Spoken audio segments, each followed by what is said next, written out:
Ici Suzy Champagne, complice de vos lectures. Bienvenue à l'émission Vitrine des auteurs. Écoutez, aujourd'hui, j'ai une entrevue qui est très différente des autres et je me sens très excitée.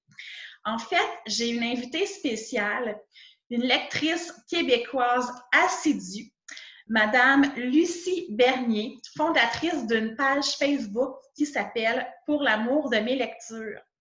Donc, bonjour Lucie, merci infiniment d'avoir accepté mon invitation. Bonjour, ça me fait grandement plaisir. Écoute Lucie, ça fait 2 ans, presque jour pour jour, que tu es embarquée dans l'aventure. Donc, ta page Facebook aura 2 ans le 24 juin prochain. Comment est-ce que ça t'est venu, cette idée-là, de créer une page Facebook pour partager l'amour de tes lectures? Premièrement, comme tu l'as dit, je lis que du québécois ou quasiment à 99,99%. Et puis, j'ai des auteurs, quand je vais en salon, qui me disaient souvent tu devrais commencer à penser à écrire, ça ne te tente pas d'écrire un livre, mais moi, je ne veux pas écrire un livre parce que je sais que je l'ai entendu de plusieurs auteurs, quand on commence à écrire, on a moins de temps pour lire. Puis moi, ma passion, c'est vraiment lire. Fait que là, le 24 juin 2018, une idée m'est passée, j'ai dit, ben si j'ouvre une page, je vais écrire un petit peu, parce que quand je vais faire mes appréciations, fait que je vais continuer à faire ma passion de la lecture, mais en même temps, je vais pouvoir écrire. Donc, j'ai dit, je vais le faire. Si ça fonctionne, tant mieux. Puis si ça ne fonctionne pas, bien, ça sera une expérience, puis je me serai amusée. Fait que je l'ai ouvert. Puis là, ça a débuté. Puis là, il y a des gens qui me contactaient, ils me mettaient des commentaires. J'ai commencé à faire des concours. Et puis là, quelques mois après, je pense qu'au début septembre, j'étais rendue à 1000 abonnés. J'ai fait comme OK, là.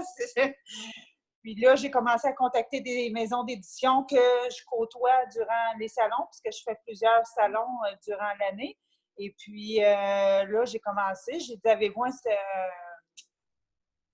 un système de service de presse? J'ai déjà entendu ça. Fait que là, il y a des éditeurs qui m'ont dit oui, on va t'envoyer le catalogue. Là, ils ont commencé comme ça. J'ai reçu des livres, mais j'en ai plusieurs aussi à moi. Parce qu'en tout, je te dirais que j'ai fait le compte l'autre fois. J'ai pas loin de... Ben, j'ai passé 800 livres. Wow. Chez moi. Donc, dont 500 qui sont mes acquisitions personnelles. Alors, je ne lis pas que des services de presse. Des fois, j'en ai... Je fais une introduction d'une de mes acquisitions, mais toujours du québécois. C'est vraiment impressionnant. Puis, je me demande, pourquoi québécois?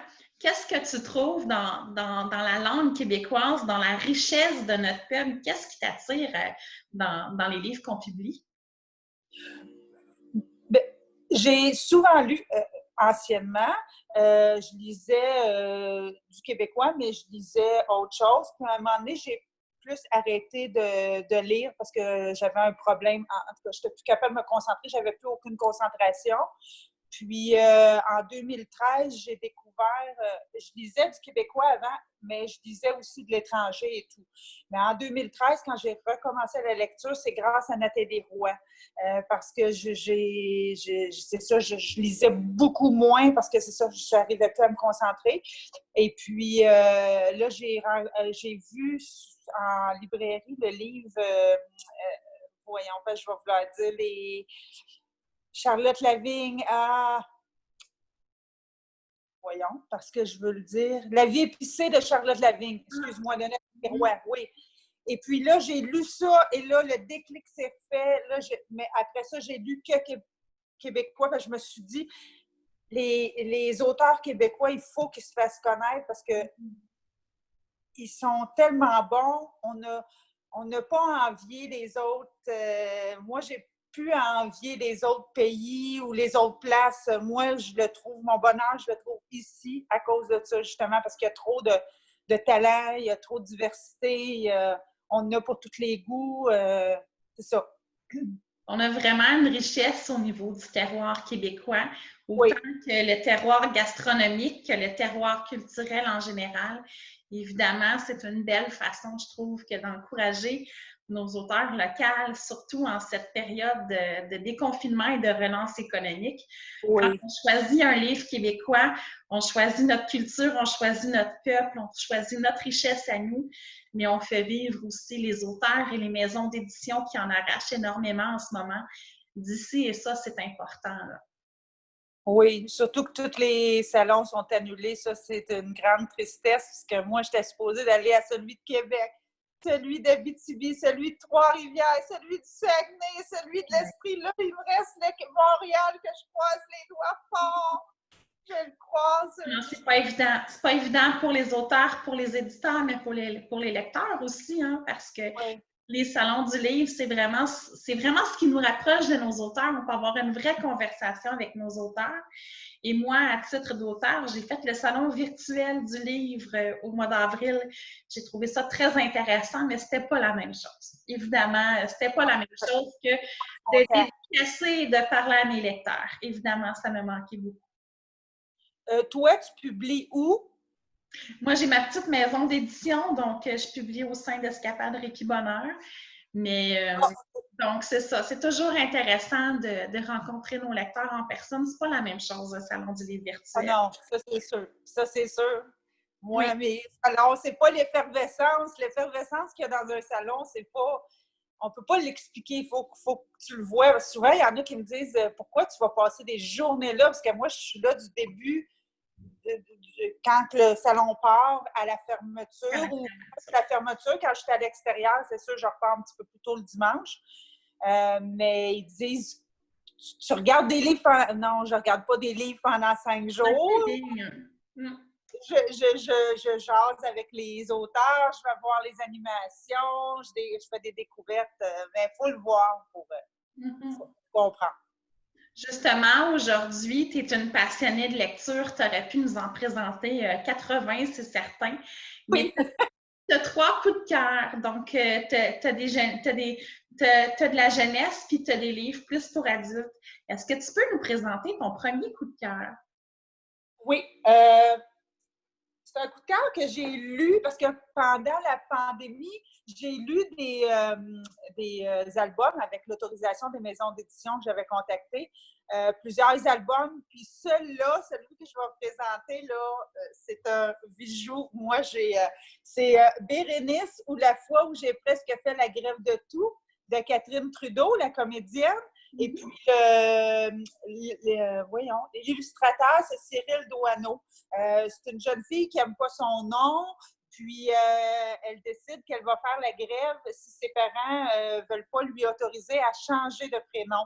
Mais sa mère, elle lui dit que je suis d'accord à te faire changer ton prénom, mais avant de dire que tu n'aimes pas ton prénom, il faut que tu me dises pourquoi, pas juste j'aime pas mon prénom.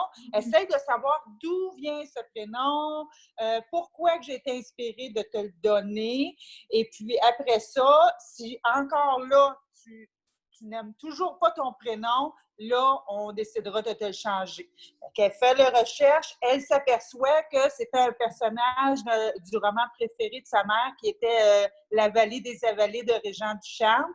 Et le personnage de cette histoire-là avait le nom de Bérénice. Puis là, elle va commencer à regarder les œuvres de M.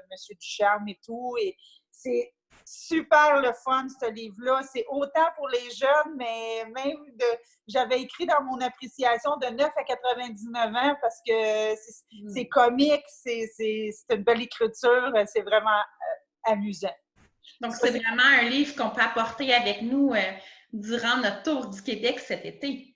Oui, puis en plus, il y a une belle couverture rigide, tu sais, comme on dirait les anciens livres Comtesse de Ségur, ces choses-là.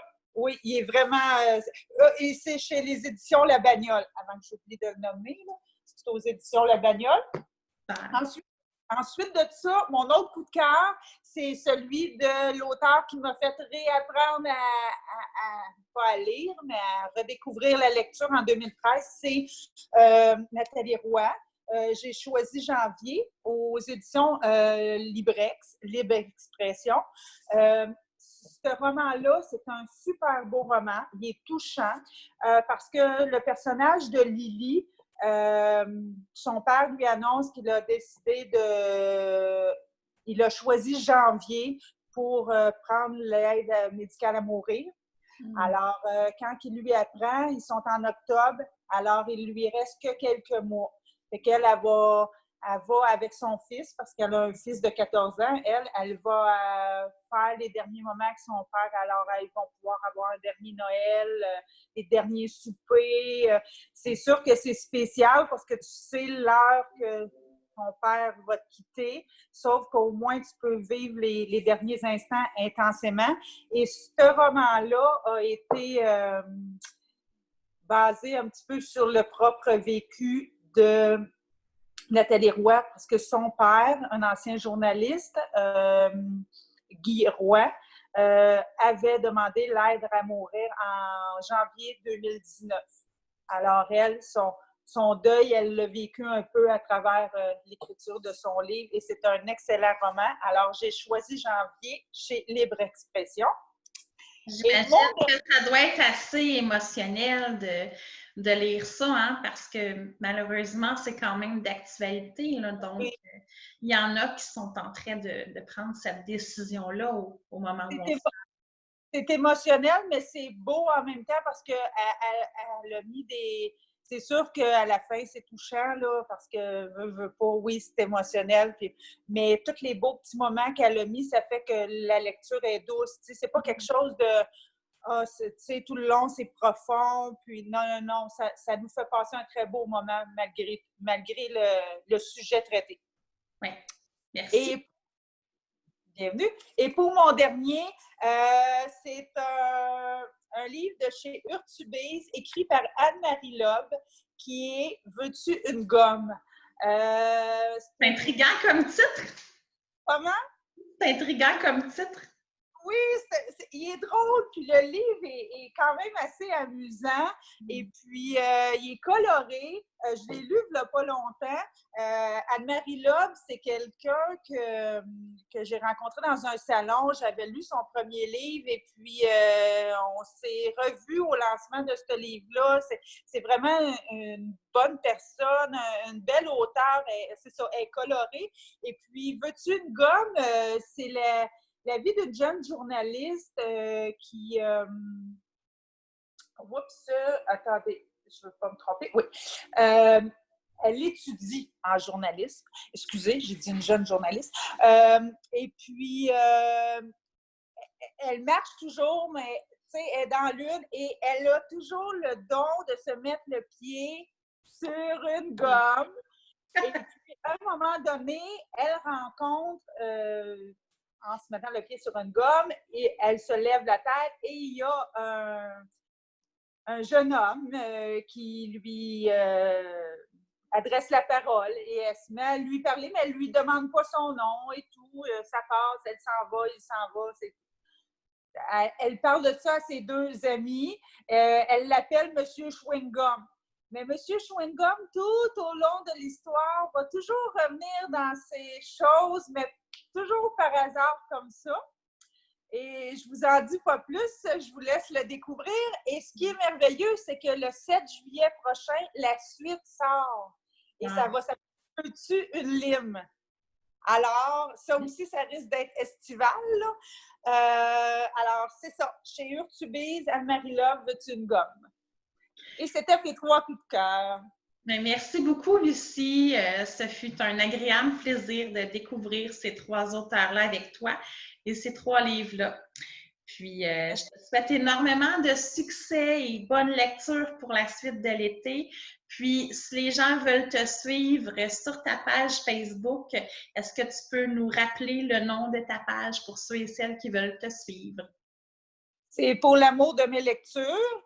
Et puis, j'ai aussi mon site web que je dépose aussi mes appréciations dessus, qui est le même nom, et sur mon Instagram. Alors, j'ai les 3 plateformes que j'alimente là, avec mes appréciations. Et tous les jours, je vais sur Facebook juste écrire un petit coucou à mes abonnés. Mais génial! Merci beaucoup d'avoir été avec nous. Merci. Bonne continuité à toi aussi. Merci infiniment. À bientôt. À bientôt. Bonne journée. Merci.